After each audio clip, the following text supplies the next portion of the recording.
ರಾಯಬಾಗ ಯುವ ಧುರೀಣ ಶಿವರಾಜ್ ಪಾಟೀಲರ ಮೇಲೆ ಮಾಡಿರುವ ಸುಳ್ಳು ಎಫ್ಐಆರ್ ಖಂಡಿಸಿ ರಾಯಬಾಗ ಪಟ್ಟಣದಲ್ಲಿ ಬೃಹತ್ ಪ್ರತಿಭಟನೆ. ವಿಎಲ್ ಪಾಟೀಲ್ ಕುಟುಂಬದ ಅಭಿಮಾನಿ ಬಳಗ ಪಟ್ಟಣದ ಮಹಾವೀರ್ ಭವನದಲ್ಲಿ ಬೃಹತ್ ಸಭೆ ನಡೆಸಿ ತಹಶೀಲ್ದಾರ್ ಮಹಾದೇವ್ ಸಮ್ಮೂರಿ ಅವರಿಗೆ ಮನವಿ ಸಲ್ಲಿಸಿದರು. ಶಿವರಾಜ ಪಾಟೀಲರ ಮೇಲೆ ಮಾಡಿರುವ ಸುಳ್ಳು ಎಫ್ಐಆರ್ ಖಂಡಿಸಿ ಅಂಬೇಡ್ಕರ್ ವೃತ್ತದಿಂದ ಮಹಾವೀರ್ ಭವನದವರೆಗೆ ಪ್ರತಿಭಟನೆ ಮೆರವಣಿಗೆ ವಿಎಲ್ ಪಾಟೀಲ್ ಕುಟುಂಬದ ಅಭಿಮಾನಿ ಬಳಗ ಹಾಗೂ ಸಾರ್ವಜನಿಕರು ಕೈಗೊಂಡಿದ್ದರು. ಕೆಲವು ದಿನಗಳ ಹಿಂದೆ ಕುಡ್ಚಿ ಮತಕ್ಷೇತ್ರದ ಹಾರುಗೆರೆ ಠಾಣೆ ವ್ಯಾಪ್ತಿಯಲ್ಲಿ ಬರುವ ಇಟ್ನಾಳ್ ಗ್ರಾಮದಲ್ಲಿ ಒಂದು ಜಗಳ ನಡೆದಿತ್ತು.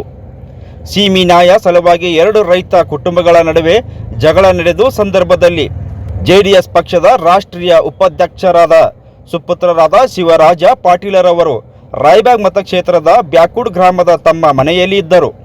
ಅದೇ ದಿನ ಬೆಳಗಾವಿ ಡಿಸಿಸಿ ಬ್ಯಾಂಕ್ ಮಾಜಿ ಚೇರ್ಮನ್ ರಮೇಶ್ ಕತ್ತಿ ಬ್ಯಾಕುಡ್ ಗ್ರಾಮಕ್ಕೆ ಆಗಮಿಸಿದ್ದರು. ಅವರೊಂದಿಗೆ ಪ್ರತಾಪರಾವ್ ಪಾಟೀಲ್ ಮತ್ತು ಶಿವರಾಜ ಪಾಟೀಲ್ ಹಾಗೂ 50ಕ್ಕೂ ಹೆಚ್ಚು ಜನರು ಸೇರಿ ಮಾತುಕತೆಯಲ್ಲಿ ಭಾಗವಹಿಸಿದ್ದರು. ಇಟ್ನಾಳ್ ಗ್ರಾಮದಲ್ಲಿ ನಡೆದ ಘಟನೆಯ ದಿನ ಶಿವರಾಜ್ ಪಾಟೀಲರು ಮನೆಯಲ್ಲೇ ಇದ್ದುದರಿಂದ ಈ ಘಟನೆಗೂ ಅವರಿಗೂ ಯಾವುದೇ ರೀತಿ ಸಂಬಂಧವಿಲ್ಲ. ಘಟನೆ ನಡೆದ ಸ್ಥಳದಲ್ಲಿಯೇ ಇರದ ಶಿವರಾಜ್ ಪಾಟೀಲರ್ ಅವರನ್ನು ಯಾವುದೇ ವಿಚಾರ ಗೊತ್ತಿರದೆ ಬೇಕಂತಲೇ ಆರೋಪಿ ನಂಬರ್ 1 ಅಂತ ಮಾಡಿದ್ದಾರೆ. ಇದು ಸತ್ಯಕ್ಕೆ ದೂರವಾದ ಮಾತು. ಕುಡ್ಚಿ ಮತಕ್ಷೇತ್ರದಲ್ಲಿ ಜೆಡಿಎಸ್ ಪಕ್ಷವನ್ನು ಬಲವಾಗಿ ಕಟ್ಟುತ್ತಿರುವ ಶಿವರಾಜ್ ಪಾಟೀಲರ ಮಾನನಷ್ಟ ಮತ್ತು ತೇಜೋವಧೆ ಮಾಡಲು ಹೊರಟಿರುವಂತೆ ಈ ಪ್ರಕರಣ ಕಾಣುತ್ತಿದೆ. ಶಿವರಾಜ ಪಾಟೀಲರ ಮೇಲೆ ಸುಳ್ಳು ಪ್ರಕರಣದಡಿ ಎಫ್ಐಆರ್ ಮಾಡಿರುವುದರಿಂದ ಮಾನ್ಯ ಬೆಳಗಾವಿ ಎಸ್ಪಿ ಅವರು ಈ ಪ್ರಕರಣವನ್ನು ತನಿಖೆ ಮಾಡಬೇಕು. ಸುಳ್ಳು ಆರೋಪ ಮಾಡಿರುವ ಹಾರುಗೆರೆ ಠಾಣೆಯ ಮೇಲೆ ನಮಗೆ ನಂಬಿಕೆ ಇರದ ಕಾರಣಕ್ಕಾಗಿ ಎಸ್ಪಿಯವರು ವಿಶೇಷ ತನಿಖಾಧಿಕಾರಿಯನ್ನು ನೇಮಿಸಿ ನಮಗೆ ಸೂಕ್ತ ನ್ಯಾಯ ಒದಗಿಸಿ ಸಮಾಜಕ್ಕೆ ಒಳ್ಳೆಯ ಸಂದೇಶ ನೀಡಬೇಕೆಂದು ಮನವಿ ಪತ್ರದಲ್ಲಿ ತಿಳಿಸಿರುತ್ತಾರೆ. ಇದೇ ಸಂದರ್ಭದಲ್ಲಿ ಜೆಡಿಎಸ್ ರಾಷ್ಟ್ರೀಯ ಉಪಾಧ್ಯಕ್ಷ ಪ್ರತಾಪರಾವ್ ಪಾಟೀಲ್, ಸಿದ್ದಪ್ಪ ಹುಕ್ಕೇರಿ, ಕಾಡಯ್ಯ ಸ್ವಾಮೀಜಿ, ಪ್ರಕಾಶ್ ಹುಕ್ಕೇರಿ, ಲಕ್ಷ್ಮೀಕಾಂತ್ ದೇಸಾಯಿ, ನ್ಯಾಯವಾದಿ PM ಪಾಟೀಲ್, ಭೀಮಪ್ಪ ಬನಶಂಕರಿ, ಹಾಲಪ್ಪ ಪೂಜಾರಿ, ಪ್ರವೀಣ್ ಗಡ್ಡೆ, ರವಿ ತಾಳ್ವಾರ್ ಹಾಗೂ ತಾಲೂಕಿನ ವಿವಿಧ ಗ್ರಾಮಗಳಿಂದ ಯುವಕರು, ಮುಖಂಡರು, ಮಹಿಳೆಯರು ಅಪಾರ ಪ್ರಮಾಣದಲ್ಲಿ ಉಪಸ್ಥಿತಿ ಇದ್ದರು.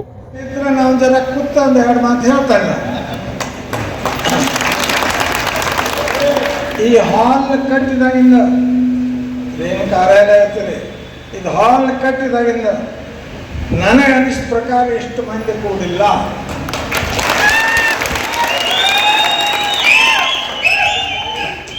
ಪಾಪ ರಾಯಬಾಗ್ದವ್ರು ಯಾರೋ ವ್ಯಾಪಾರಸ್ಥರ ಬಿಲ್ಡಿಂಗ್ ಐತಿ, ಆ ಮೇಲಿನ ಬಿದ್ದೋತೇನ ಅಂತ ನನಗೆ ಬಂದು ಹೇಳಕತ್ತಲ್ಲ. ಅದು ಎಷ್ಟು ಕೋಶ ತಾಳ್ತೈತಿ ನೋಡ್ರಿ. ಕೆಳಗೆ ಹೋಗಾಕ ಬರಾಕ ಮುಂದೆ ತಿರುಗಾಡಕ್ಕೂ ಜಾಗಿಲ್ಲ. ಇವ ನನ್ನ ಮಾನ ಅಪಮಾನ ಪೂರ್ಚೆ ಮೇಲೆ ಇರೋದಾಗ ಏನು ನಾನು ಅಪಮಾನ ಮಾಡಿದ್ರು ಯಾರೇ ಇರಲಿ. ಒಂದು PSI ತಕರಾರು ಮಾಡೋಕೆ ನಾನು ನಿಮ್ಮ ಮುಂದೆ ನಿಂತಿಲ್ಲ, ಒಂದು MLA ತಕರಾರು ಮಾಡೋಕೆ ನಿಮ್ಮ ಮುಂದೆ ನಿಂತಿಲ್ಲ. ನನ್ನ ಅಪಮಾನ ನಿಮ್ಮ ಕೈಯಾಗೈತೆ.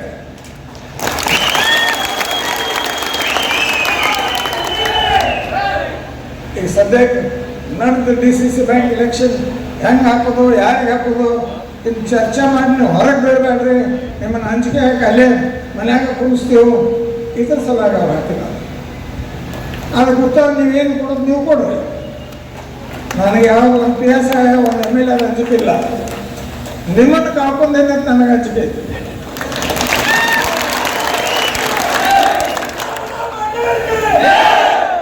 ಕಾಲಿಡಾಕಿ ಹಾಲ್ದಾಗ ಜಾಗಿಲ್ಲ, ಸಾಕು ಅಷ್ಟ ನನಗೆ ಸಮಾಧಾನ ಆಯ್ತು. ನನ್ನ ಕಬ್ಬು ಇಷ್ಟು ಹಾಲ್ ಫುಲ್ ಮಾಡಿ ಕೊಟ್ರೆ ಇದ ದೊಡ್ಡ ಸಮಾಧಾನ. ಸಮುದ್ರ DCC ಬ್ಯಾಂಕ್ ಎಲೆಕ್ಷನ್ ನೀವು ಗೆಲ್ತೀರಿ, ಗೆದ್ದ ನಂತರ ಕುರ್ಚಿ ಮೇಲೆ ರಾಯಬಾಗ ಮೇಲೆ ನಾವು ತಿರುಗಾಡಕ ಹತ್ತದಿ. ಅವಾಗಿನ ಮಾನಪ್ಪನ ನಂದು ಮಾನಪ್ಪನ ನಿಮ್ಮ ಕೈಯಾಗ. ನಿಮ್ಗೆ ಇಚ್ಛಾ ಬಂದ್ರೆ, ದಯಾ ಬಂದ್ರೆ ನೀವು ಮಾಡಬಾರ್ದು ಅಂದ್ರೆ ನಾ ಕುರ್ಚಿ ಮೇಲೆ ಏರಿಯಾನ ಗೆದ್ದು ಕರೆಕ್ಟ್ ಅಡ್ಮಿನಿಸ್ಟ್ರೇಷನ್ ಮಾಡ್ತೇವೆ. ನಿಮಗೆ ಅನಿಸ್ತೈತಿ ಹೇಳ್ತಾರೆ ರೊಕ್ಕಿಲ್ಲ, ಆಫೀಸರ್ ಬರೋದಿಲ್ಲ, ಹೋಗೋದಿಲ್ಲ. 2 MLA ಮಿಸ್ತ 2 MLA ಒಮ್ಮೆಲೆ ಕೊಟ್ಟು ನೋಡ್ರಿ. ನನಗೆ 10 ಪೈಸೆ ಯಾರಿಗಾರು ಕೊಡೋದಿಲ್ಲ. 10 ಪೈಸೆ 2 ರೂಪಾಯಿ ಗೌರ್ಮೆಂಟ್ ಯಾರ್ದೇ ಇರ್ಬೋದು, ದಿಲ್ಲಿಗೆ ಬೆಂಗಳೂರ್ದಾಗ ಗೌರ್ಮೆಂಟ್ ಯಾರ್ದೇ ಇರ್ಬೋದು, ಇಲ್ಲಿ ರೈತರಿಗೆ, ಇಲ್ಲಿ ಓಟ್ ಹಾಕಿದವ್ರಿಗೆ 10 ಪೈಸೆ ಇಲ್ಲದ 5 ವರ್ಷ ಹೆಂಗೆ ನಡೆಸಿ ತೋರಿಸ್ತೀನಿ. ನನಗೆ ಮಜಾ ಮಾಡಿ ತೋರಿಸೋದೈತಪ್ಪ, ನಾನು ನಡೆಸ್ತೇನೆ. ನಾ ಹೇಳ್ಕೊತೇನೆ ಸಿ ಎಮ್, ನಾ ಹೇಳ್ಕೊತೇನೆ ಎಸ್ ಪಿಗೆ, ನಾ ಹೇಳ್ಕೊತೇನೆ ಡಿ ಸಿಗೆ, ಮತ್ತೆ ಯಾರಿದ್ದಾರೆ ರಾಯಬಾಗ್ ತಾಲೂಕು ಮಂದಿ ಕಡೆಗೆ 1 ನ್ಯಾಯ ಪೈಸೆ ತಗೋಬೇಡಪ್ಪ, ಒಂದು ಮಜಾ ಮಾಡಿ ತೋರಿಸೋದೈತೆ. ರೊಕ್ಕ ದಬಾಳಿಕೆ ಮೇಲೆ ನಾವು ಬೇಕಾದ ಮಾಡ್ತೀವಿ, ನೋ ಇಲ್ಲಿ ಮಾಡಬೇಡ್ರಿ. ಇಷ್ಟ ನಾನು ಮತ್ತೊಂದು ಹೇಳ್ತಾನು, ನನಗನ್ನಿಸ್ಮಟ್ಟಿಗೆ ನೀವು ಇಷ್ಟು ಮಂದಿನ ಕೂಡಿದ್ದು ಹಾಲ್ದಾಗ ನೋಡಿದ್ರೆ ನನಗನ್ನಿಸ್ಮಟ್ಟಿಗೆ ಕಟ್ಟಿದಾಗಿಂದ ಎಷ್ಟು ಮಂದಿ ಕೂಡಿಲ್ಲ. ಇದೇ ದೊಡ್ಡ ಥ್ಯಾಂಕ್ ಯು. ನನಗೆ DCC ಬ್ಯಾಂಕ್ ಮುಗಿಸ್ರಿ, ದೀಪಾವಳಿ ಮುಗಿಸ್ರಿ, ಮಂದಿಗೆ ನಾವು ಅರ್ಚನೆ ಮಾಡಬಾರ್ದು.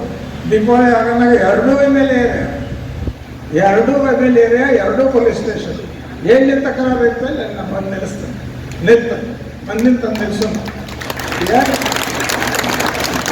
ಒಮ್ಮೆಲೆ 2 MLA ತಂದ್ಕೊಳ್ಳೋಣ.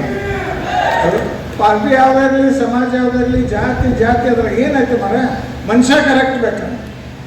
2 MLA ಆರಿಸ್ಕೊಡ್ರಿ. 10 ಪೈಸೆ ಯಾವುದೇ ಆಫೀಸರ್ ತೊಗೊಂಡ್ರೆ 2 MLA ಕೊಟ್ಟು ಬೆಳಕು ತೊಗೊಂಡ್ರೆ ಪೇಟಿಗೆ 2 ರಾಜೀನಾಮೆ ಕೊಡೋಕೆ ಕಷ್ಟ.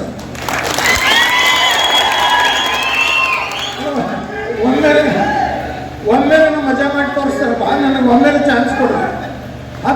ಈ ಕಲಿಯುಗದಾಗ ಹೆಂಗೆ ಆಗ್ತದ್ರಿ, ನೋಡಿ ನಾನು ಚಮತ್ಕಾರ ಮಾಡಿ ತೋರಿಸ್ತಾರೆ, ಮಜಾ ಮಾಡಿ ತೋರಿಸೋದಂತ. ನಾನು 5 ವರ್ಷ ಬೇಡ ನಾನು ಗುರುದ್ವಾರಿಗೆ ಹಂಗೆ ಕಟ್ಟಕ ರೊಟ್ಟಿ ಖಾರ ತಿನ್ಕೊತ್ಕೊಂಡು 5 ವರ್ಷ ಮಜಾ ಮಾಡಿ ತೋರಿಸೋದು. ಇಡೀ ಆಲ್ ಕರ್ನಾಟಕ ಮಹಾರಾಷ್ಟ್ರದಾಗ ಆಗಿಲ್ಲ ಅಂಥದ್ದು ಮಜಾ ಮಾಡಿ ತೋರಿಸೋದು. 10 ಪೈಸೆಯಿಂದ 5 ವರ್ಷ ನಂಗೆ ನಡೆಸೋದು. ನೀವು 2 MLA ಕೊಡ್ರಿ. ಗೌರ್ಮೆಂಟ್ ಬೇಡಪ್ಪ, ಯಾವಂದ್ರೆ ಗೌರ್ಮೆಂಟ್ ಇರೋದು, ದಿಲ್ಲಿಯಾಗ ಯಾವುದೇ ಗೌರ್ಮೆಂಟ್ ಅವರೇ ಜಾತಿ ಅವ್ನು CM ಆಗೋಲ್ಲ, ಏನಾಗಲ್ಲ. ನಾ ಇಲ್ಲೇ ರೊಕ್ಕ ಬಿಡ್ಕೊಡ್ದು, ನನ್ನ ಜವಾಬ್ದಾರಿ. ನೀವು ತೋರಿಸ್ಕೊಂಡ್ರೆ ಅವ್ರಿಗೆ ಡಬಲ್ ಕೊಡಿಸ್ತೀನಿ. ಯಾವ 1 ಲಕ್ಷ ತೊಗೊಂಡ್ರೆ ಆಫೀಸರ್ 2 ಲಕ್ಷ ನಾ ಕೊಡಿಸ್ತೀನಿ. ಮಾಡೋದಲ್ಲ, MLAಗಳು ಹೇಳ್ತಾರಪ್ಪ ಮಾಡ್ತಾರೆ ಆಫೀಸರ್. ನನ್ನ ಮಾನಪ್ಪ ನಿಮ್ಮ ಕೈ ಆಗೈತಿ. ಇದೊಂದ್ಸರಿ ಇಷ್ಟು ದೊಡ್ಡ ಪ್ರಮಾಣದಲ್ಲಿ ಮಂದಿನ ಕೂಡಿಸಿದ್ವಿ, ಬಿಲ್ಡಿಂಗ್ ಕಟ್ಟಿದಾಗ ನಾನು ನೋಡಿಲ್ಲ. ಇಷ್ಟು ನನಗೆ ದೊಡ್ಡ ಸಮಾಧಾನ, ದೊಡ್ಡ ಕೀರ್ತಿ ಕೊಟ್ಟರೆ ಥ್ಯಾಂಕ್ ಯು.